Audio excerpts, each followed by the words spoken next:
life's a foolish game. Do you ever feel the same? Well, maybe we could change, turn the ship another way.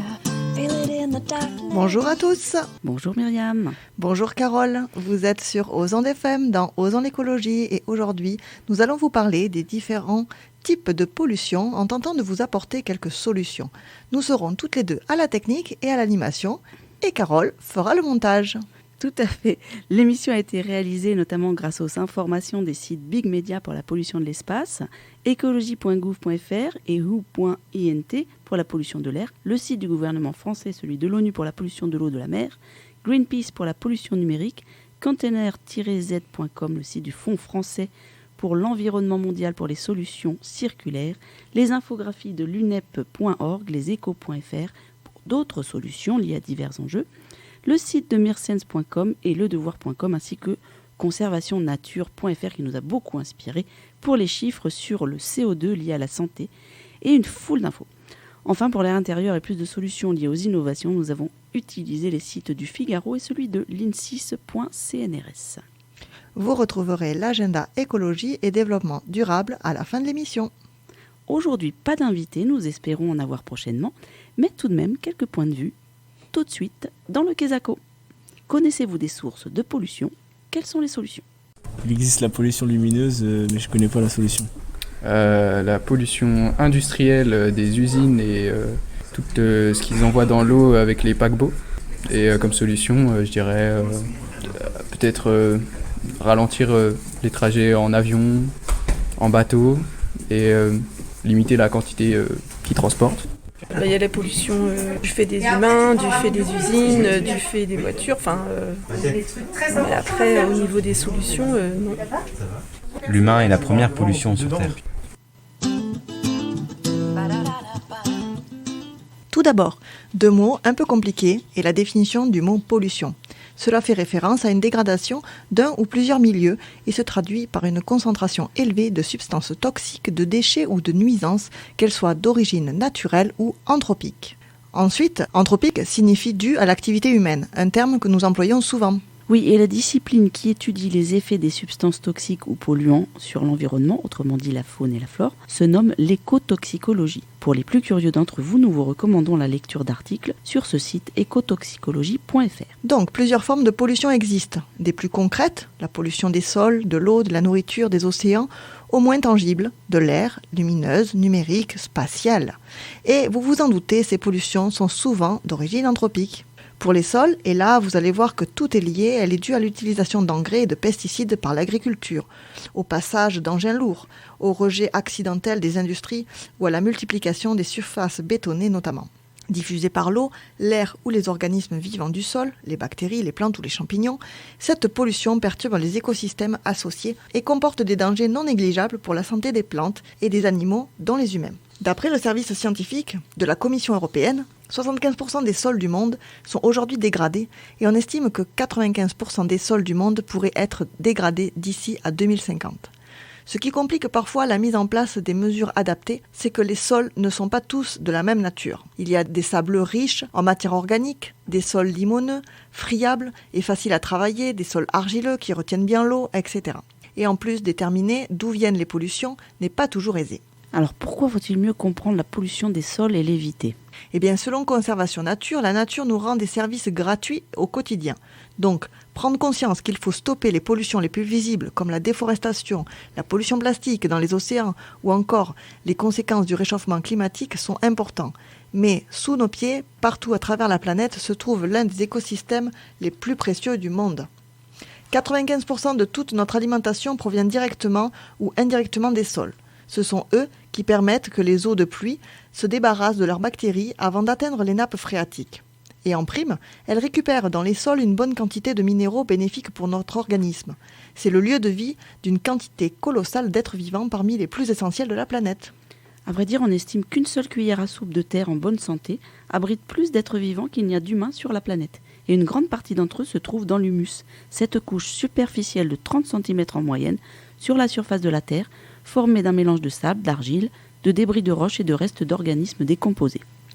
Et oui, c'est 70% de toute la biomasse animale de la Terre, dont les mouvements assurent la circulation de l'air et de l'eau qui s'y trouvent et permettent de les diffuser aux plantes notamment. Vers de terre, araignées, mille-pattes, acariens et des tas de champignons et bactéries visibles uniquement au microscope.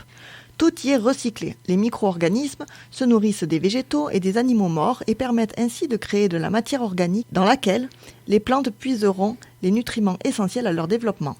CQFD. La richesse des sols a permis aux forêts, aux jungles, aux prairies de se développer partout à travers la planète.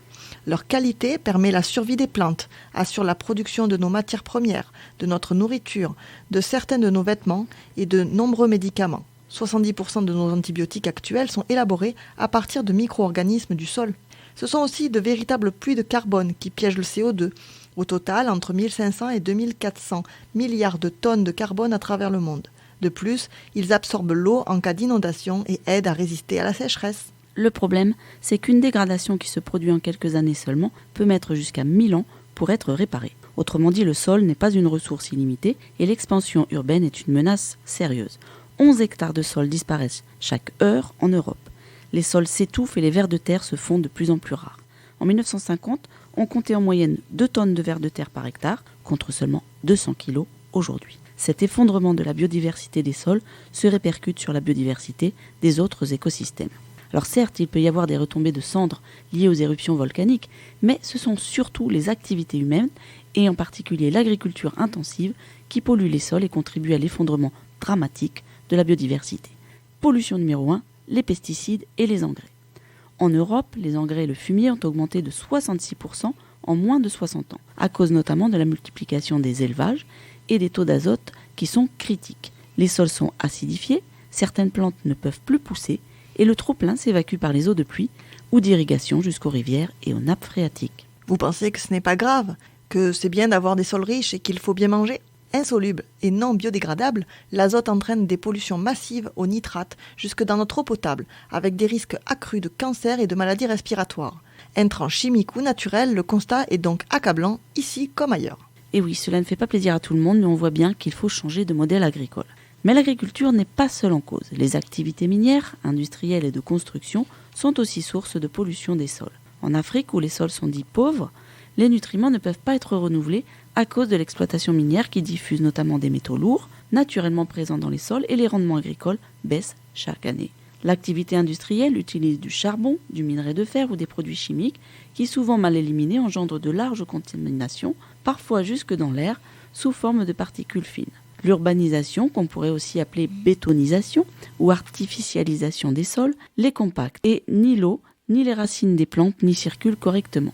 Et puis certains chantiers impliquent la démolition de bâtiments anciens pouvant libérer de l'amiante, particulièrement toxique, dont les particules seront redistribuées par le vent. Pire encore, en France par exemple, l'artificialisation se produit parfois, même lorsqu'il n'y a pas de réelle demande ou nécessité, supprimant ainsi des terres saines et des surfaces cultivables. On peut aussi citer les transports, quand le trafic routier entraîne une impressionnante pollution à base de métaux lourds et d'hydrocarbures, qui contaminent les cultures et les pâturages situés à proximité. Plus de 90% des contaminations par le plomb sont liées au trafic automobile. Des fuites d'huile ou d'hydrocarbures peuvent se produire pendant le stockage et le transport des produits pétroliers. Qui n'a jamais renversé un peu d'essence à la station-service par exemple ? Et oui, il y a aussi les hydrocarbures aromatiques polycycliques, les HAP, qui sont libérés généralement par la combustion de matières organiques telles que celles des énergies fossiles ou lors des feux de forêt.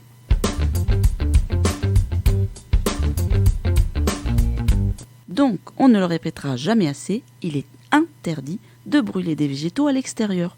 Une contravention de 750 € peut être appliquée selon l'article 131-13 du nouveau code pénal, info datée du 30 novembre 2023. Et pour cause, les HAP sont hautement toxiques pour notre santé et pour l'environnement. En plus, ils ne sont pas biodégradables et leurs particules très solubles se fixent dans les tissus vivants, les matières en suspension ou les sédiments des cours d'eau. Mieux vaut apporter ces végétaux en déchetterie, les broyer pour les composter ou en couvrir le sol, comme nous l'avions expliqué dans une ancienne émission sur la permaculture. Il y a aussi nos déchets. On en a déjà parlé dans une précédente émission, donc vous savez que nos choix de consommation et de tri sont importants pour éviter que certains déchets, comme le plastique, gorgés de produits chimiques et non biodégradables, se retrouvent à polluer les sols. les nappes souterraines ou l'océan. On ne peut pas non plus compter sur l'incinération pour enlever tous les problèmes liés aux déchets, car leur combustion entraîne la formation de mâches fer, des cendres lourdes et des résidus toxiques d'épuration des fumées, qui sont utilisés notamment dans les travaux publics, pour remblayer les routes, les bâtiments ou les centres commerciaux. Une revalorisation pas géniale, car en réalité, cela répand une quantité colossale de métaux lourds et de polluants dans les sols et les eaux souterraines. Vous l'aurez compris, ce qui pollue les sols pollue aussi bien souvent les eaux et même l'air, et c'est vrai aussi des déchets ménagers biologiques ou chimiques que nous rejetons avec les eaux usées. À la marge, mais pas négligeable, dans les pays comme le nôtre où l'électricité est en majorité nucléaire, citons aussi les déchets radioactifs, riches en métaux lourds tels que l'uranium, le radium ou le plutonium, présents dans le sol ou dans les sites de stockage. Leurs émanations peuvent pénétrer dans l'organisme par contact, ingestion ou inhalation, avec des conséquences catastrophiques pour la santé des hommes et des animaux. Enfin, les sols peuvent être contaminés par les pluies acides causées par les polluants présents dans l'air qui retombent sur le sol. Ils peuvent dissoudre certains des nutriments essentiels présents dans le sol et en modifier la structure, que l'on trouve aussi dans les vieux explosifs et les restes des guerres qui sont éparpillés sur tous les continents et dont les composants chimiques s'infiltrent graduellement dans le sol. Fragilisé par toutes ces agressions, l'humus subit des réactions en chaîne. Il est emporté par les forces de l'eau et du vent, ce qui cause une érosion des sols, la raréfaction de la matière organique essentielle aux organismes, l'échappement du carbone et enfin l'étouffement des sols par le manque d'eau qui peine à s'infiltrer. Et oui, malheureusement. Et qui dit moins de matière organique dit moins de nutriments pour les êtres vivants et moins de protection contre le transfert des polluants dans la chaîne alimentaire. Les substances toxiques s'infiltrent dans les eaux souterraines, puis pénètrent dans les végétaux, qui seront consommés par les animaux, puis par les hommes, compromettant la qualité et la quantité des récoltes, la sécurité alimentaire et l'existence même de certaines espèces. Modifiés, moins fertiles, moins riches en biodiversité et davantage sujets à l'érosion à cause du déclin des bactéries et des champignons, le sol perd de sa capacité à absorber le carbone, ne filtre plus aussi bien les contaminants. Alors les eaux souterraines risquent d'être contaminées, tout comme l'eau potable. Des maladies parfois mortelles peuvent apparaître et les plantes incapables de s'adapter à des changements rapides se font plus rares. Donc c'est un tableau pas reluisant mais réaliste. Et tout cela renforce le réchauffement climatique. Comme toujours, il ne faut pas oublier que tous les écosystèmes sont liés. 3, it's a magic number. Saviez-vous que 3,3 millions de personnes dans le monde meurent prématurément à cause de la pollution de l'air intérieur ? Et oui, rien qu'en France, 48 000 personnes meurent tous les ans à cause des polluants présents chez eux ou sur leur lieu de travail. En plus, les fortes chaleurs renforcent la pollution en été, tout comme les appareils de chauffage au bois en hiver. Les particules fines, les COV, les composés organiques volatiles, et l'humidité présente dans les endroits confinés, qui génèrent des moisissures en plus, causent des maladies respiratoires ou même des cancers et tuent. À l'extérieur comme à l'intérieur, particules en suspension, monoxyde de carbone, ozone, dioxyde d'azote et dioxyde de soufre sont les principaux polluants. Et cela provoque des maladies respiratoires ou autres et constitue une cause importante de morbidité et de mortalité. L'OMS affirme que 99% de la population mondiale respire un air dont les valeurs dépassent les limites recommandées et qui contient des taux élevés de polluants. Les appareils à combustion d'usage domestique, les véhicules à moteur, les installations industrielles et les incendies de forêt sont des sources courantes de pollution atmosphérique, l'exposition étant la plus forte dans les pays à faible revenu ou intermédiaires. En plus, beaucoup des facteurs de pollution atmosphérique sont également des sources d'émissions de gaz à effet de serre. Les politiques visant à réduire la pollution atmosphérique présentent donc un double avantage pour les climats et pour la santé. Donc chez vous, quand vous cuisinez, si vous avez un chauffage au bois, quand vous utilisez des produits solventés, des peintures, colle, produits pharmaceutiques, etc., ou s'il y a des travaux dans le bâtiment, un seul maître mot, aérer. Et oui, Carole. D'ailleurs, pendant que tu parlais, j'ai ouvert la fenêtre, j'ai vu le ciel, et cela m'a rappelé qu'il y a une autre source de pollution, la lumière. De nos jours, à moins d'habiter dans des endroits reculés, impossible de voir distinctement le spectacle de la Voie lactée. Et les mesures pour réduire l'éclairage public entre 23h et 6h du matin ne suffisent pas. Vous allez me dire, ce n'est pas bien grave, ce n'est pas comme la pollution des sols, de l'eau ou de l'air. Pourtant, l'obscurité est vitale pour les plantes, les mammifères, les oiseaux, les reptiles et les insectes. L'absence d'obscurité perturbe la sécrétion d'hormones et engendre plus de stress, de troubles de l'humeur et nuit à la qualité de notre sommeil et à notre endormissement, ce qui a des conséquences néfastes sur le fonctionnement de notre cerveau. Pour les animaux, cela peut les désorienter, empêcher le camouflage, perturber les cycles de reproduction, perturber leur vision et leur alimentation, leur sommeil, leur mouvement migratoire et causer leur mort prématurée. La pollution lumineuse est la deuxième source de disparition des insectes et impacte aussi les espèces marines. Quant aux plantes, cela peut aussi bouleverser leur vie. Alors on fait quoi ? Bon, on ne va pas à Las Vegas, ok. On évite les ambiances boîtes de nuit avec Super Troopers, vous savez les gros spots comme dans la chanson d'Abba. Ça c'est du bon sens. Et on éteint les lumières inutiles, bah oui quoi, c'est pas Versailles. En plus, on incite les acteurs économiques et les pouvoirs publics à éteindre les enseignes lumineuses et l'éclairage public, plutôt pour éviter l'effet New York, The City That Never Sleeps. Enfin, on les pousse à adopter des luminaires plus économes, plus doux et qui éclairent en cône vers le bas, car ils sont moins nocifs pour la biodiversité. Exactement. Les citoyens peuvent s'exprimer par divers moyens. J'aimerais maintenant évoquer la pollution de l'eau. Vous ne le saviez peut-être pas, mais les polluants chimiques sont nombreux. PCB, des polluants chimiques présents dans les produits alimentaires animaux, pesticides, herbicides, fongicides, tous les cocktails phyto utilisés notamment dans l'agriculture, les nitrates, les phosphates, les résidus de médicaments, le phosphore et l'azote qui causent le développement anarchique des algues vertes. Je ne peux même pas tous les citer et malheureusement, ceux-ci ne sont pas tous éliminés par les stations d'épuration quand on a la chance, comme en France, d'en bénéficier. Quand tu parles d'algues vertes, tu veux dire comme celles qui sont dues aux excès de nitrates générés par les élevages intensifs de porcs en Bretagne, qui coûtent des millions à nettoyer et qui peuvent tuer ? Oui, c'est ça. Le phénomène des marées vertes, particulièrement observé en Bretagne quand il fait plus doux, là où les baies sont peu profondes. On ne parle pas d'algues comestibles. Les surplus de nitrates dans les engrais ou les lisiers, donc c'est les mélanges liquides d'excréments d'animaux souvent utilisés comme engrais, peuvent polluer les eaux souterraines et être entraînés vers les eaux superficielles par ruissellement. Cette pollution est ce qu'on appelle l'eutrophisation des eaux. Normalement, ces lisiers doivent être traités et il faut éviter de les épandre sur des sols saturés en azote, comme expliqué précédemment. Pourtant, la directive européenne 91/676 CEE, dite nitrate, a pour objectif de réduire la pollution des eaux par les nitrates d'origine agricole et l'eutrophisation. Elle impose aux États membres de l'Union européenne de délimiter les zones vulnérables à la pollution par les nitrates. En France, ces zones sont désignées par les préfets coordonnateurs de bassins et révisées au moins tous les 4 ans, sur la base des résultats des campagnes de surveillance après une phase de concertation avec les acteurs locaux concernés. Représentants d'organisations professionnelles agricoles, d'usagers de l'eau, d'entreprises distributrices d'eau, des communes et des collectivités locales et d'associations environnementales agréées. Il y a aussi une phase de consultation institutionnelle, les conseils régionaux, les chambres régionales d'agriculture, les agences de l'eau, les commissions régionales de l'économie agricole et du monde rural concernés et comités de bassin, et une consultation du public. Sur la base des résultats de 2018-2019, la révision de 2020 à 2021 a classé 73% de la surface agricole utile nationale, la SAU, en zone vulnérable, c'est-à-dire 10% de plus qu'en 2016. Le 7e programme d'action national, le PAN7, a été publié le 10 février 2023 et ces mesures s'appliquent depuis le 1er janvier 2024. Elles sont complétées et renforcées par les programmes régionaux en vigueur. Cet arrêté interministériel des ministres chargés de l'environnement et de l'agriculture définit les mesures à mettre en place pour lutter contre les pollutions des eaux par les nitrates, c'est-à-dire les mesures de bonne gestion des fertilisants et les mesures visant à limiter les fuites de nitrates au niveau des parcelles agricoles. Par exemple, l'action pour la protection des captages et des bassins d'algues vertes est renforcée et le Code de l'environnement, l'article R.211-81-1, a été révisé en ce sens.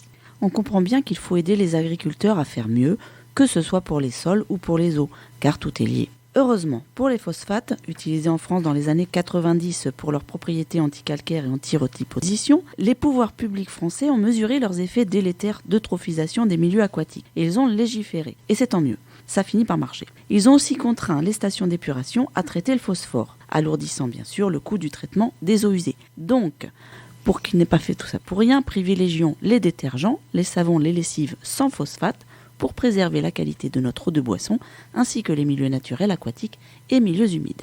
Et oui, et évitons les pesticides ou insecticides et les herbicides à la maison, comme au jardin, car la plupart de ces produits ne sont pas sélectifs et peuvent notamment éliminer des insectes utiles pour la pollinisation des fleurs, des plantes ou des insectes auxiliaires naturels de culture, dégrader la qualité des sols et fragiliser les plantes. Il faut non seulement respecter la réglementation et les dosages, et aussi bien réfléchir à ce que l'on considère comme indésirable. Et comme dit la sagesse populaire, veiller à ce que le remède ne soit pas pire que le mal. Exactement. Par exemple, la plupart des produits chimiques anti-puces pour chats s'avèrent nocifs pour eux. Pour les plantes, certains produits réputés moins agressifs ne sont pas inoffensifs. La bouillie bordelaise, souvent employée par les jardiniers, solution de sulfate de cuivre additionnée de chaux, est principalement utilisée comme fongicide. Mais les doses sont souvent trop importantes, à des moments inappropriés. Par exemple, ça ne marche pas en curatif. Et le cuivre contenu dans le produit s'accumule dans les sols, nuisant ainsi à la vie microbienne des sols et donc du jardin. Les risques de tous ces produits pour la santé ne sont pas négligeables, que ce soit pour les personnes, les enfants ou les animaux domestiques. Les pesticides, par exemple, peuvent provoquer des allergies, des brûlures, des irritations de la peau et des yeux, mais aussi des maux de tête, des vomissements, des diarrhées, des tremblements et une sensation de faiblesse. Et si on insiste un peu trop, en cas de contact prolongé, là, des pathologies chroniques peuvent se déclarer, de l'asthme, des œdèmes broncho-alvéolaires, etc. Et même la baisse de la fertilité et des malformations congénitales. Oui, vraiment, il vaut mieux laisser vivre les petites bébêtes. Laisser faire les auxiliaires naturels ou bien utiliser des solutions non toxiques, en se renseignant bien. Ça nous évitera en plus de retrouver les pesticides dans nos assiettes. Mais je m'interroge, Myriam, sur les résidus de médicaments dont tu as parlé tout à l'heure. Pour faire simple, on retrouve des résidus dans les selles et les urines des personnes qui prennent des médicaments et ils rejoignent ainsi les réseaux des eaux usées ou l'environnement. Donc tout d'abord, ne prenons que les médicaments dont nous avons vraiment besoin. Ramenons les médicaments non utilisés en pharmacie et ne les jetons pas nous-mêmes, surtout pas dans l'évier. N'oublions pas aussi de consommer local le plus possible et d'éviter les croisières, car il y a une pollution de l'eau de nos océans due au transport maritime, la plupart des navires fonctionnant au fioul lourd. Cela représente environ 2,3% des émissions de CO2 dans le monde et avec plus de 90 000 navires en circulation, des rejets d'eau de ballast ou du dégazage et des containers perdus en mer, 15 000 chaque année. Cela entraîne de véritables cataclysmes environnementaux pour la faune et la flore marine, dont des collisions souvent mortelles.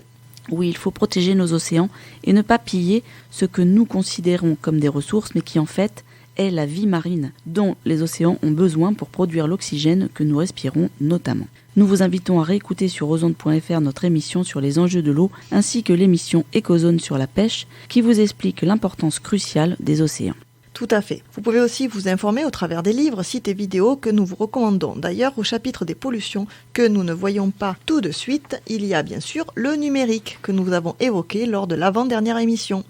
Mais j'aimerais évoquer aussi la pollution de l'espace. Et il peut y avoir un rapport entre le numérique et l'espace, car si nous consommons moins de données, nous aurons besoin de moins de satellites qui finissent par être des déchets. Selon le site de bigmedia.bipfrance.fr, les débris spatiaux qui gravitent autour de la Terre représentent l'équivalent du poids de la Tour Eiffel, soit environ 10 000 tonnes.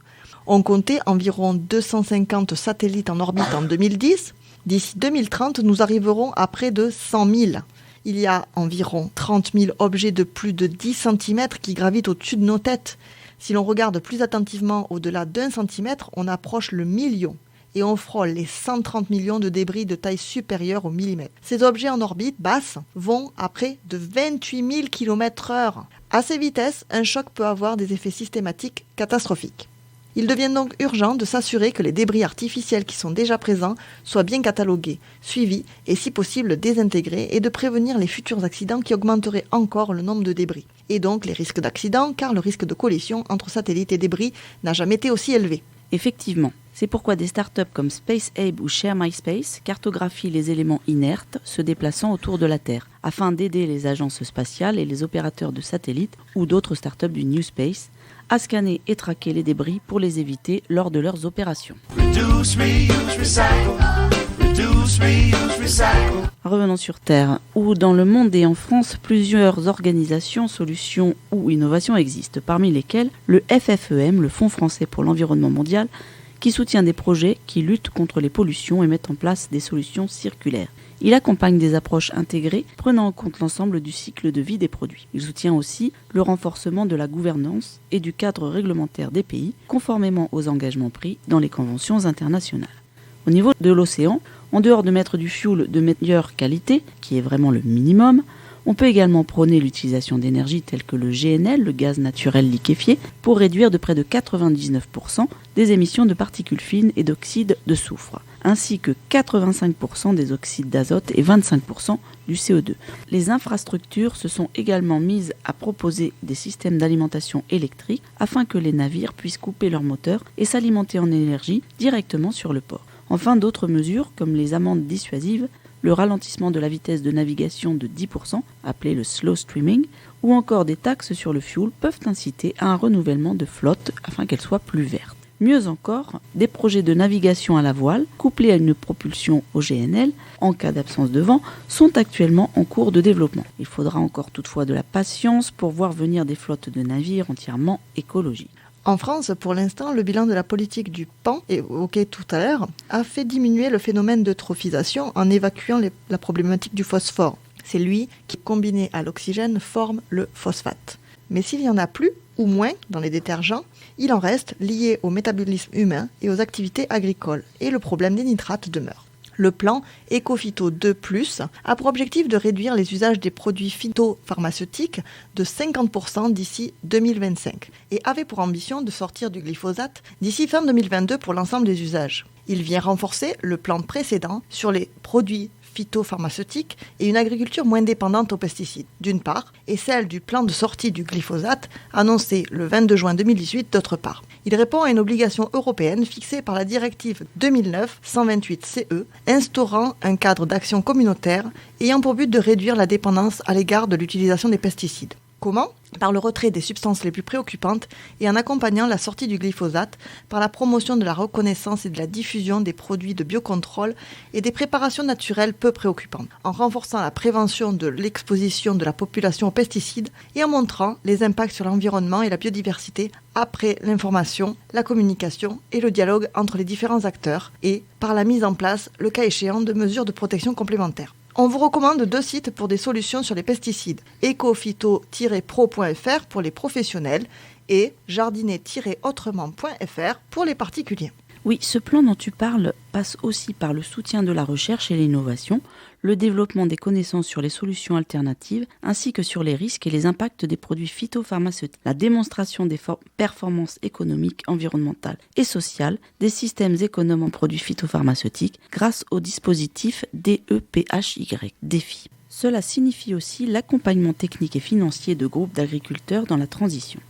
La mise en œuvre de la séparation des activités de distribution, d'application et de conseil concernant ces produits phytopharmaceutiques, la mise à disposition d'un centre de ressources des alternatives au glyphosate et la mobilisation et la responsabilisation de l'ensemble des acteurs, depuis les agriculteurs jusqu'à la grande distribution. 71 millions d'euros sont ainsi consacrés chaque année au plan Ecophyto, au niveau national comme régional, grâce au prélèvement d'une redevance sur les ventes de ces produits phytopharmaceutiques. Par ailleurs, les pesticides sont interdits dans les espaces verts, promenades, forêts et les voiries depuis 2017. Ces produits sont aussi interdits depuis le 1er juillet 2022 dans les copropriétés, les parcs et les jardins privés, les résidences hôtelières, les campings, les jardins familiaux, les parcs d'attractions, les zones commerciales, les espaces verts et les zones de repos sur les lieux de travail, les aérodromes, les cimetières, les établissements d'enseignement et de santé, les établissements sociaux et médico-sociaux, les domiciles des assistants maternels ainsi que les équipements sportifs non clos. Seuls les produits de biocontrôle, les produits utilisables en agriculture biologique et les produits à faible risque sont autorisés. Les risques pour les professionnels d'exposition ponctuelle ou prolongée et d'intoxication sont ainsi diminués et cela profite à la santé de tous. 5000 communes françaises sont ainsi engagées dans des chartes locales à objectif zéro pesticide et 523 ont obtenu le label national Terre Saine commune sans pesticides. Pour obtenir ce label, la collectivité territoriale doit avoir stoppé l'usage de pesticides, de produits phytosanitaires et d'antimousse sur les trottoirs depuis au moins 1 an. Nous vous invitons à découvrir sur le site compamed.fr la comparaison entre des méthodes alternatives au désherbage chimique et ces produits chimiques avec des résultats, un outil d'auto-évaluation sur vos pratiques de désherbage et son bilan environnemental, des fiches, des rapports, des synthèses. Et à noter, l'ADEME est un des partenaires du site. Une étude sur le coût du passage au zéro phyto en ville a complété récemment l'approche coût du programme Compamed ZN. On peut aussi citer le plan micropolluant 2016-2021 et le plan national sur les résidus de médicaments dans l'eau. Pour plus d'informations, consultez le site du ministère des Affaires sociales et de la Santé. En région, certaines villes comme Poitiers ont mis en place un plan de protection de l'atmosphère, même si la qualité de l'air est globalement bonne à Poitiers et dans sa périphérie, afin notamment de prévenir certains dépassements et pour poursuivre l'amélioration de la qualité de l'air dans l'agglomération. Un comité se réunit annuellement et est lieu d'échanges et de propositions relatifs à la qualité de l'air. À Châtellerault, à compter du 1er janvier 2023, la mise à disposition de raticides n'est plus assurée par le service communal d'hygiène et de santé de Châtellerault. Ces produits représentent en effet un risque pour la santé, notamment avec une mauvaise utilisation du produit par l'usager, intoxication chez l'homme et les animaux de compagnie. Et l'environnement, pollution des sols, des nappes, contamination de la chaîne alimentaire. Le service communal d'hygiène et de santé se tient à la disposition des usagers pour les accompagner dans leur démarche de dératisation. Enfin, au lycée, une enquête a été menée auprès des personnels pour utiliser des crayons à tableau plus écologiques et durables que les marqueurs plastiques, et des mesures sont réalisées sur le taux de CO2 dans les salles afin de sensibiliser l'ensemble de la communauté éducative aux effets de ce gaz qui, s'il n'est pas classé comme polluant, a, outre ses effets sur l'atmosphère et l'ensemble des écosystèmes, des effets plus insidieux et méconnus sur la santé humaine notamment. Les éco-délégués devraient aussi s'engager prochainement dans des actions concrètes de sensibilisation sur les habitudes de consommation et le tri des déchets. On se retrouve après une pause musicale avec Émilie Loiseau et Viens avec moi, mon vieux pays. Cette chanson aux accents mélancoliques fait ici un constat de notre pays et veut porter l'espoir pour l'avenir. Tous les acteurs de la chanson et du clip réalisé par Cyril Dion, connu pour son engagement écologique, ont travaillé bénévolement afin que tous les droits soient reversés à l'association Nous voulons des coquelicots.org, qui œuvre pour l'interdiction de tous les pesticides de synthèse. Émilie vous donne rendez-vous sur le site de l'association affirmant, je cite, « Nous devons trouver comment être avant-gardistes et modernes, respectueux et humanistes pour garantir un équilibre social et écologique pour nous et pour nos enfants. » Avez-vous mesuré le temps? Avez-vous mesuré le vent? Avez-vous mesuré la nuit, la vie? Viens avec moi, mon vieux pays. Le jour se lève, le vent nos rêves aussi.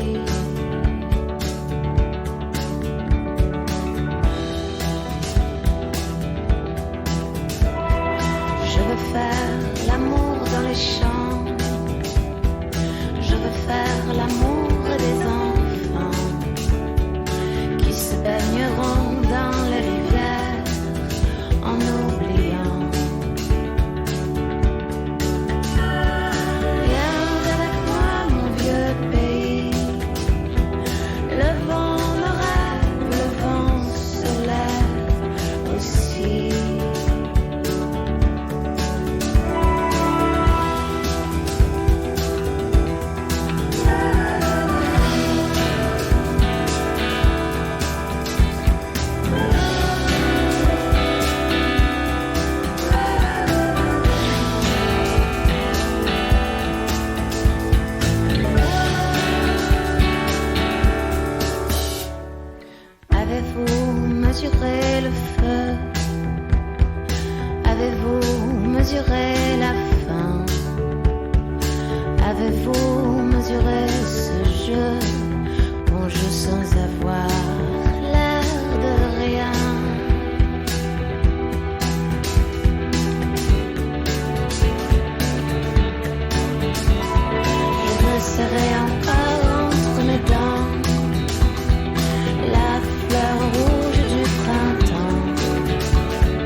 Alors, chacun se demande, que faire à mon échelle ?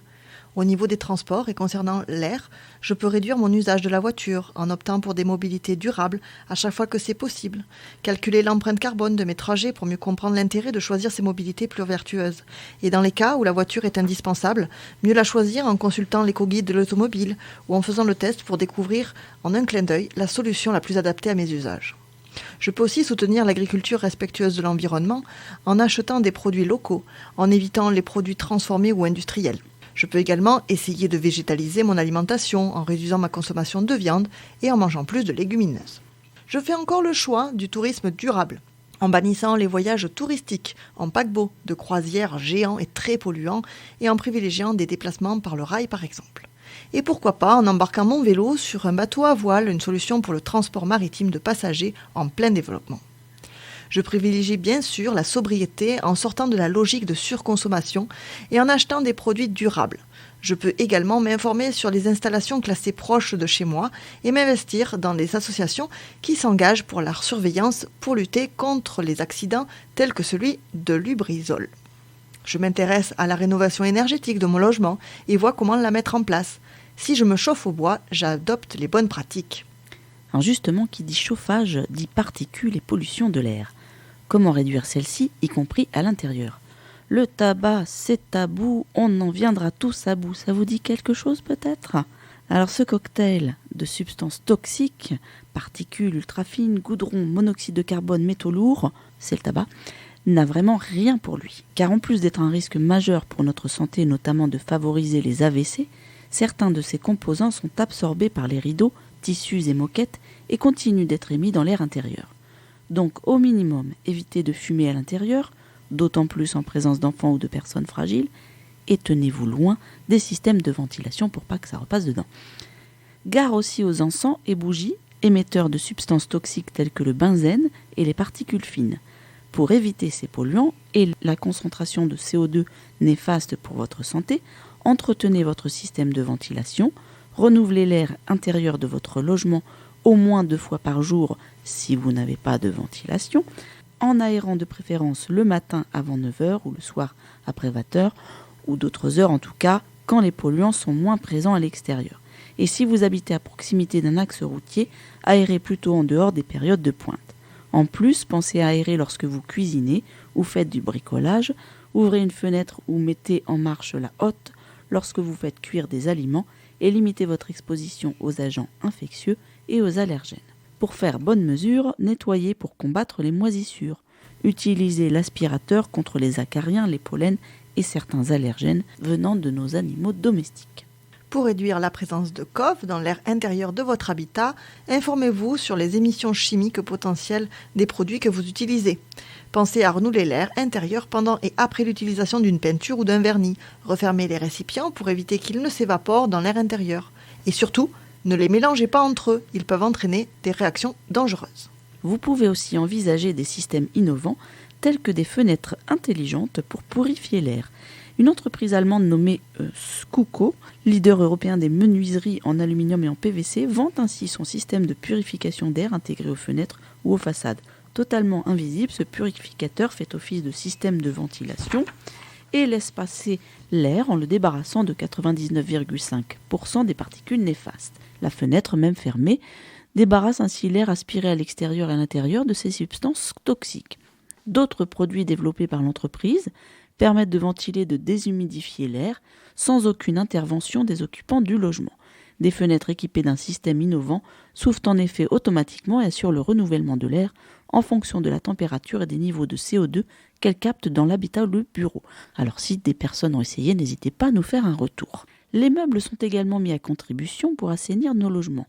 La start-up L'Atelier Climatique crée par exemple des meubles permettant une épuration de l'air efficace et silencieuse. Arnaud Billard, un ingénieur à l'origine du projet, a ainsi imaginé un siège, une table de chevet et un élément décoratif contenant chacun une boîte constituée de 3 filtres, plus ou moins fins, afin de fixer les poussières, particules et autres gaz nocifs présents dans la pièce. Cette innovation, qui avait comme fonction au départ de soulager les difficultés respiratoires du bébé de l'ingénieur, a été distinguée par un coup de cœur du jury des trophées bâtiments santé. Le recours aux plantes dites dépolluantes peut être une partie de la solution, mais leur efficacité semble néanmoins moindre en conditions réelles qu'en laboratoire. Bon, ça ne coûte rien, pas grand-chose d'essayer, mais c'est un peu limité. Quant à la pollution numérique, quelques mots-clés, on en a déjà parlé: conserver, réparer, acheter d'occasion, limiter la haute définition, adapter la résolution à votre écran, bloquer la lecture automatique sur les réseaux sociaux, refuser les objets connectés, éteignez votre box la nuit et quand vous partez, préférez d'autres activités au binge-watching et aux jeux vidéo qui sont très gourmands en données et donc très émetteurs de CO2. Et même, si vous voulez lutter contre les écrans vidéo publicitaires qui envahissent nos villes, eh bien on peut. En 2018, il y avait 1 million de ces écrans en France, générant chacun 350 kg de CO2 par an, soit l'équivalent d'1 million d'allers-retours Paris-Nice en avion chaque année. Des collectifs existent déjà à Lyon ou à Paris, n'hésitez pas à les contacter pour qu'ils vous aident à monter votre propre campagne. Et tout le monde s'en fout.